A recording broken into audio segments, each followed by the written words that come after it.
आजादी के बाद जिस संविधान के आधार पर हमारे लोकतंत्र की बुनियाद रखी गई, उसके प्रारूप लेखन समिति के अध्यक्ष डॉक्टर अंबेडकर ही थे। भारतीय संविधान भले ही डॉक्टर अंबेडकर के सपनों का संविधान नहीं है, पर इसके रचयिता में एक प्रमुख नाम केवल और केवल बाबा साहब अंबेडकर का ही है। भारत के स्वरूप आदि को लेकर कुछ व्यापक सहमतियां थीं। इस बात पर भी सहमत थी कि भारत को एक ऐसा लोकतंत्र बनाना है जिसमें राष्ट्र, राज्य, स्टेट का अपना कोई धर्म नहीं होगा। डॉक्टर अंबेडकर इस धारणा के मुख्य पैरोकार थे। बाबा साहब ने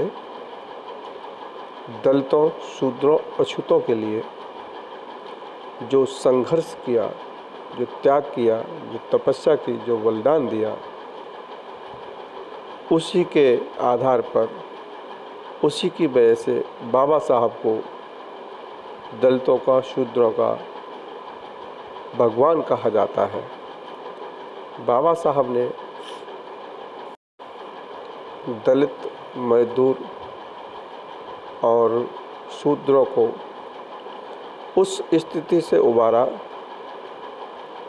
जब शूद्र इन मनवादियों की चालों की वजह से एक पशु से भी गया गुजरा जीवन व्यतीत करते थे।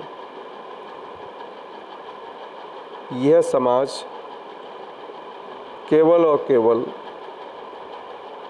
उच्च जातियों की फटकार, डांट खाने के काम आता था और शोषण का शिकार होता था।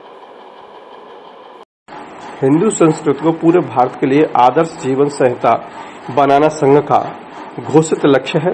महिलाओं के लिए ड्रेस कोड, लव जिहाद के विरुद्ध अभियान आज तो चलते ही रहते हैं।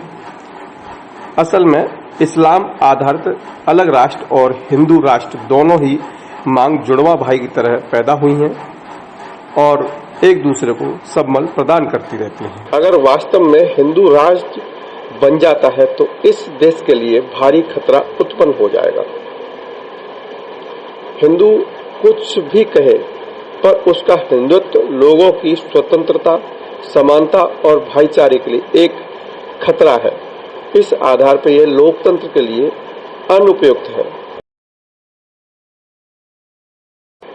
एक राजनीतिक विचारधारा के रूप में हिंदुत्व शब्द को 1923 में विनायक दामोदर सावरकर द्वारा व्यक्त किया गया था। हिंदुत्व आंदोलन को दक्षिणपंथी उग्रवाद के एक प्रकार के रूप में और शास्त्रीय अर्थों में लगभग फांसीवाद के रूप में वर्णित किया गया है, जो समरूपता की अवधारणा का पालन करता है। बहुसंख्यक और सांस्कृतिक